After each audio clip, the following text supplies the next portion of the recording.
I think you turned you up. I thought you played the character with such a romanticism. Talk about what you wanted to bring to him.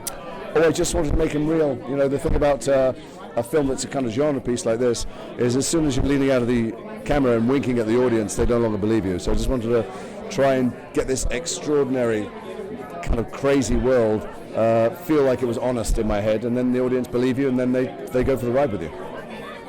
We've noticed you've had a lean towards more villainous, crazed character. Talk about why is that, and why that choice, and what about these roles that you love? Well, it's a bit unfortunate two have come along in a row. Right. So I'm in the OA at the moment, and I'm in this. But in the OA, Britt Marling was already playing that part, and I'm not very good at playing 30-year-old women. And the next best part was the one I took. And also, the characters of the antagonists are very often the engines of the plot, and you get a lot of very fun things to do. And particularly if you can make them truthful, you can really disturb people. And there's nothing more fun when you're telling a story than to get inside people's imaginations and haunt them. This is not your typical horror. It's more of a suspense, fantasy aspect. Talk about that aspect and what it brought to the film. Well, I think that Gore wanted to tell a story, his way, and it kind of defies genre, and he's earned the right to do that by being so successful in every other genre. Right. But people should come to this without any expectations of what kind of film it is, because it will defy them, subvert their expectations. Just get on the Gore Verbinski roller coaster and let him take you for a ride and see where it takes you. We talked about the OA a bit earlier, which has been a surprise runaway hit. Season 2, we know it's happening. Can we get a little bit of something? Sure, let me tell you all about it. Answer everybody's questions. Oh wait, the tape recorder's on the blink. Oh, what's going on? I'm so sorry. Oh my gosh, come back. But no, we're super excited for it. And Me too. I can't wait. Yeah. Talk about turning the audiences over and starting as a not so likable guy, but winning the audience over towards the end of the film. Yeah, well, he goes on a crazy journey, and I think the reason he isn't likable is also the reason he's the perfect protagonist for this story, because he works for a Wall Street firm. He's obsessed with getting richer and more powerful and climbing this corporate ladder, and he's willing to step on other people to get to the top, and he thinks that's what makes him healthy. He thinks that makes him well. He thinks he's really winning at life, but that is the sickness, and he knows that somewhere in his subconscious he's unwell. So when he's diagnosed, that's why he's willing to take the cure, and he goes on this crazy journey, and he goes through a lot in the movie. I think if he was too likable, people would feel bad for him the whole way through, but I was just trying to create a guy that you'd like to have a beer with, but you also wouldn't mind seeing him get punched in the face. All of your co-stars have said this is like some creepy shit that we're about to see. Talk about the creepy shit and why we're going to be creeped the fuck out in this film. I mean, yeah, it's creepy for sure. It's there's everything in this movie. It's also truly original and mysterious, and my character goes through so much. It hits on most people's fears, but there's also a mystery around every corner, and you never know what's going to happen next. I would label it more of as a psychological thriller. It's not really blood and guts and gore. It's much more of a head scratcher, it definitely makes you think. It's a thought-provoking film, and I think people are just going to be really creeped out. They're never going to look at water or sanitariums in the same way. Oh, it totally creeped me out. I mean, it's not the movie that I would sign up to do with any director, but it's a movie I knew Gore could pull off. I mean, it really is a wild, crazy, terrifying ride, and you read it and it really is like, wow, I can't believe a studio has the guts to make this movie, but they did, and that's what's exciting.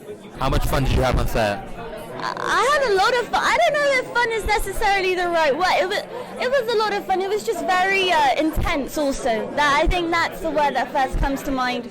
Every day was a new challenge, a new adventure, and it definitely seeped into the film. This might be your biggest role yet. Were you a bit nervous about being on set with all these really great actors and director? For sure, it was completely overwhelming. It's a massive deal. I'm just really starting out still, so to get to work with Gore, with Dane, with Jason, I'd want to call my mum every night and be like, guess what, Mum? No, it's a big deal, and I'm very proud to be a part of it. The Ring's a great movie. It's one of the reasons I knew that he could pull this off, because I saw he understood the genre. Were you nervous about stepping into the genre, because it sometimes can be a bit campy and go the wrong way? No, I mean, it's all about keeping it different, and challenging myself in different ways. And I had never done a thriller before, and I knew with Gore directing it that it had every chance to be something special, and I really think it is. Your character, she is not your, typical female lead in a horror. Talk about what you wanted to bring to the role and what you brought to her and how you portrayed her. Well, I really just wanted to be able to honor Hannah. I wanted to be able to bring to life that childlike, delicate, fragile nature that she has to her, but also being able to transform her into the young woman that she becomes throughout the movie, and perhaps that was one of the biggest challenges, so that was really exciting to me. We mentioned working with Jason and Dane. Talk about working with them and what you learned from them while you're on set. Well, working with Dane and Jason, I had a great time, and I learned a lot. With Dane, he's very effective in what he does, but yet it's very minimal, it's quite contained, and yet it's very powerful.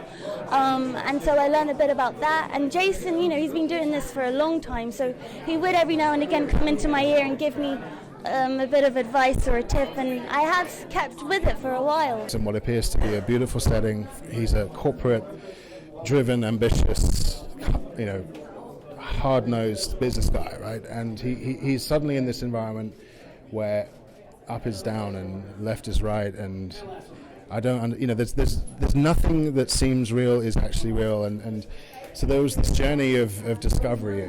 Musically we wanted to sort of lead the audience into almost a sort of place of false security, and then just bit by bit remove those pillars of security until you find yourself in a very unstable place. That sounds terrifying. I think the effect is pretty terrifying, but it's also sort of, we try to always create beauty. The film is so spectacularly beautiful visually, and just the whole progress of the story. At every turn there's something intriguing and beautiful to sort of immerse yourself in somehow, and so there was this, I think one of the ways we tried to with the music achieve something like that was through the melodies, and Hannah's theme, which is this lullaby that has a very strangely dark and uninnocent side, even though on its surface it's very simple and childlike, into the way it develops. And then Volma's theme, which you hear first when you see the castle and they're driving up to the castle. That is something where, again, it's on its surface a very simple tune, but there's no home for it. There's no key. It's constantly shifting its center. So I guess that's one of the things we try to do, is just constantly change the center of gravity in the music, to keep people sort of slightly disorientated. What are some of your other favorite horror scores, that might have inspired you over the years? Gosh, I'm a huge fan of, it's not really necessarily horror, but Bernard Herrmann is probably one of my biggest heroes. So, if you're talking about horror, Alien, the original Alien score, but I think I'd always return to Herrmann as my, Psycho, of course, and not just the famous shower scene, the rest of the score. It's just a string orchestra, and a small string orchestra. He wants to create a black and white sound with just having strings, and the Vertigo is one of my absolute go-to. So I think I always go to Bernard Herrmann if I need inspiration for horror music, or for more specifically for thriller music, because this movie, there's so much more to it than it just being horror. It's I think the supernatural thriller aspect of it, the way it grabs you by the throat and will not let you go until the very last frame. You have to, you're forced almost willingly to understand what is going on here, and it's this very exciting journey. Let's talk about some of your own private musical ambitions. So where can we hear your personal music, and when can we get it and buy it and see it and grab it, download? Thank you. Well, my music's on iTunes, Spotify. I've been very lucky to work in film music for a number of years now, and prior to that I was doing a lot of concert music, also for theatre and ballet. And the thing about being a composer, it's important to, but for me it's always been narrative that's driven me more than anything else. Even when I'm writing music that's not for a movie, I love story, and sort of somehow finding structure through narrative you know, and you apply that to even just an abstract piece of music, that it gives you something to really get your teeth into. So, yeah, thank you.